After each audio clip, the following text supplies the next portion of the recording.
Gumastos ako ng mahigit 3 million sa pagpatayo ng coffee shop dito sa Pampanga!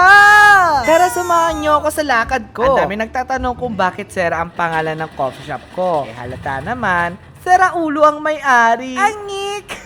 Sera, kasi Serafi ka po apelido ko. At parang maganda siya pakinggan, kaya yun na. Alam nyo ba na dating small coffee shop lang to? At ngayon, nag-extend na kami. Grabe, sobrang thank you sa suporta at pag-dine in ninyo sa amin. Nagpakabit na nga din pala ako ng kortina sa HV Architecture and Construction Services. Kasi gusto ko homey yung vibes niya at cozy lang. O, tignan nyo naman, sobrang ganda ng kulay. Talaga naman mako-compliment niya yung coffee shop ko.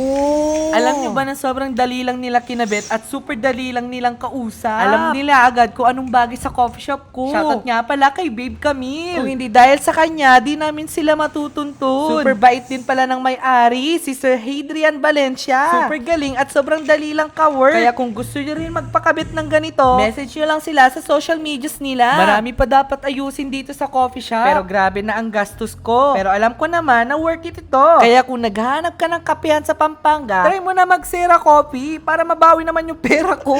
Ayun. Baka matsyempuhan mo rin na nandito ako. Okay, mag-ingat ka. Salamat!